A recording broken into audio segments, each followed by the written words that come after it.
Welcome back to the fifth session of Art as Therapy. I'm Yoko. Today, we'll be learning about the relationship between art and change and how art can be an agent of change.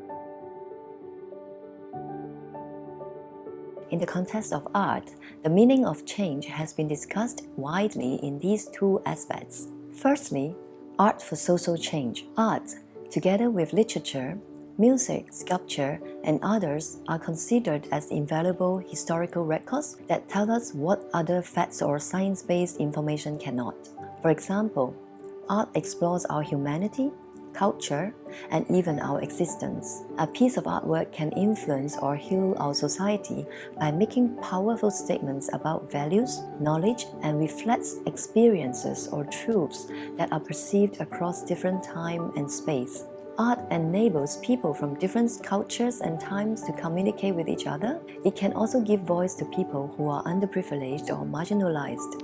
Artists can make art to inspire others who encounter similar experiences and emotions and rally for change. Art also gives us opportunities to question, reflect, and have critical evaluation of the way we see our world and helps us to take actions to make a better world. Secondly, art for personal transformation. Many research has shown that art can affect an individual's sense of self. In neuroscience research, it has been shown that art making has positive effects on our brain development and well-being. It improves our cognitive abilities, memory, and interpersonal skills. It can even change a person's outlook. Researchers and practitioners tell us that the creative process can help people who are going through a medical or life crisis to experience major changes in how they view themselves and their identity in the world. Some scientists and medical doctors also appreciate that creative process can improve a patient's blood flow, moods, and vitality. Firstly, art harnesses the power of creativity. Art making is a creative process that allows us to express ourselves in the most authentic way. Life has many ups and downs. It is not always smooth. Staying true to ourselves is very important as it allows us to find our center and to remain balanced mentally and emotionally. The creative process of making art gives us a sacred space and time to find our true self, restore the balance in life, and grow in our own way. Secondly, art supports a nurturing and conducive environment that is open and flexible. Once in a while, we like to change our working environment, right? For example, our own desk or furniture. Why do we do so? It is because we see a possibility to live or work in another way than the existing one. It inspires us to create. For example, where the direction of the light comes from, the view I see when I'm painting, all these have their effects on me. In the creative process, we have a sense of what we need and become more open and flexible in making changes to suit our needs. Thirdly, in all kinds of art-making activities, change is an essential and inseparable process because the raw material or media is either physically transformed or embodied in a new narrative to manifest into a new form of expression or meaning. In the process, the art maker is always making changes, covering up, layering, erasing, redoing, and so on. As the artistic expression develops progressively, it also corresponds to the changes in a person's life. For example, we may find our choice of colors or brushstrokes change over time, which may reflect the changes in our interest, mentality, personal or social life. The famous painter Pablo Picasso had a blue period and a red period. So these changes in the material form, in the color, the texture, and the art-making process demonstrate a mixture of reality and imagination. It allows us to see the changes taking place and inspires the effects of change itself. Fourthly, Making or viewing art offers a novel experience when we are looking at an artwork that is new to us. Just like the moment a baby arrives in the world, we feel awe and wonder. The profound feeling or experiencing awe helps our brain to create new neural pathways and stimulate a state of inspiration. It gives us a sense of wonderment, hope, and a feeling of enrichment. Hence, these novel experiences have a positive effect on the physical body and mental state. Lastly, art can give us the feeling of being in power and control. The philosopher Aristotle said that we make art not only to capture what we see, but that we also have the power to make it more remarkable by removing the imperfections of what we see, or imitate the possible actions to respond to life's adversities and tragedies. In art, the art maker becomes the decision maker. We take control of how we visualize or bear our own experiences. Therefore, art making can act as a treatment for our unbearable experiences and empower us with an increased sense of belonging and responsibility. An author book is a form of artwork that changes a book from its original form into a different form, altering its external appearance, contents, and/or meanings. So the original book can be a new, old, or recycled book. The new authored book can use a single or multiple books together. In the process of alteration, we can do layering, painting, drawing, writing, cutting, pasting, burning, folding, tearing, collaging, stamping, screwing, drilling, sewing, and so on.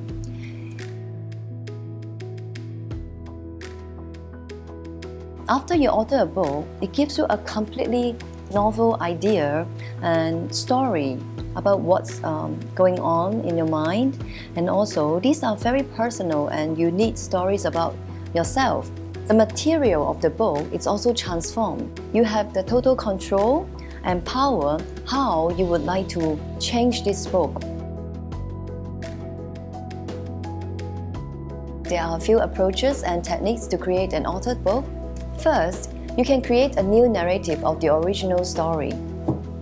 For instance, this book, previously the story was about play and some playgrounds. I have digested the ideas of the original story, and I have used my own way to narrate what is about play and playground. I have covered the original book title and put in a thread of beats that has sound and different textures, colors.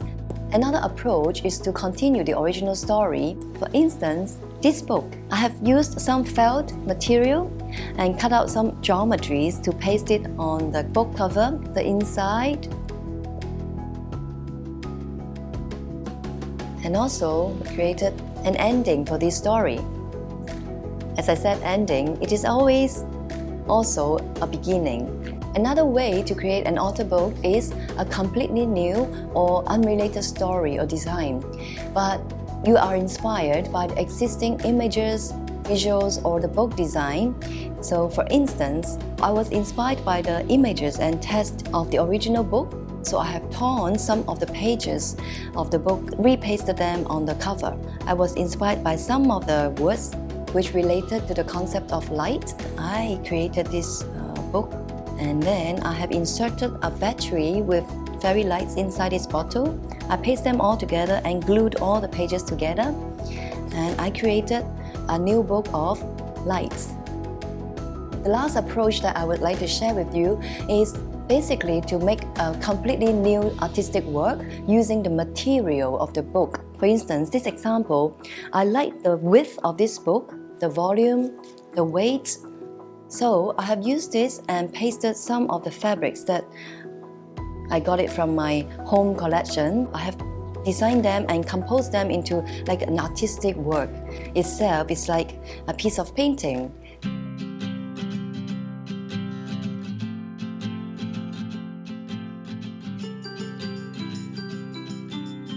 Today, I'm going to share with you some techniques of authoring a book. There are many ways to author a book. So do use your own imagination and creativity to do it your way. The first technique I'm going to share with you, some people call it blackout poem. I have this very old storybook with me. When you've gotten your book, you can take a look at the book. Are there any inspiration for you? So how do we do it? It is basically to use the words here in the book. You can take out a black marker. So we are just looking out for any words that appeal to you, that speak to you. For those words that don't speak to you, you can just use the black marker to black out. You go through very intuitively, leaving out some words that speak to you. And now we can create a new image. And during the process, you can also change those words that you have left out to suit the image that is emerging. I have created a new page, this book. All the words that have spoken to me are giants golden, own gold, very well, baby. I may not know what the meanings of this page, but I think I'll leave this page for another time and then I'll come back and look at it. What is the meaning of this? I have finished one page and transformed the narrative of this page. The second technique I'm going to share with you today is by folding. We know that paper is used for many folding activities like origami that are used to fold some paper crafts. So today I'm going to use the paper in this book to do an alteration by folding. So first of all, there's a book cover, and also sometimes you can look at the book, you can take away the elements. I think that this book cover I will just take away. Now I have a completely new book cover.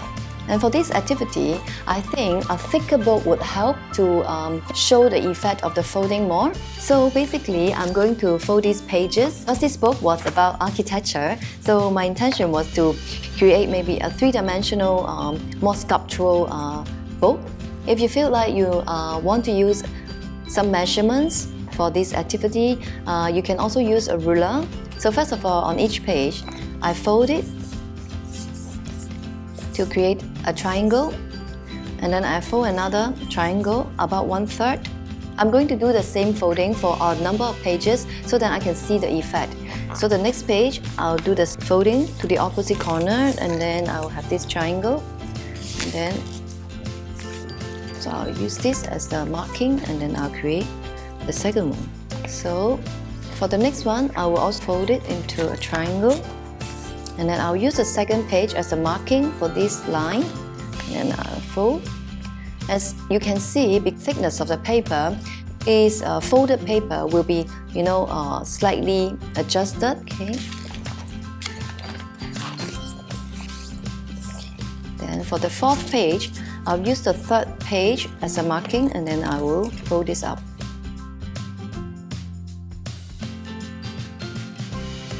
I have folded all the pages according to the method and repeated it for every page of this book. It is a new experience for me, and I guess it is also a new experience for the book. The last technique I'm going to share with you is to change the book cover. First of all, I'll flip through this book and I will go and look for some creative or interesting elements that inspire me. After looking through this book, I think I know what I would like to take out and paste it onto the cover. I have cut out some images that they inspired me from the stories inside. I will put them aside, and I'm going to rearrange them and create a new book cover. So I'll take some glue, apply the glue on the book cover. I'm going to cut out some text as well. What I'm doing is really quite intuitive and going with the flow. So I have finished this new cover. It is created by some of the texts and images that inspired me. So now I have a chance to relook at this new cover. Reading these lines and recomposed images is like reading a new book. You can be creative and try different ways to make your own authored book. We have come to the end of today's session.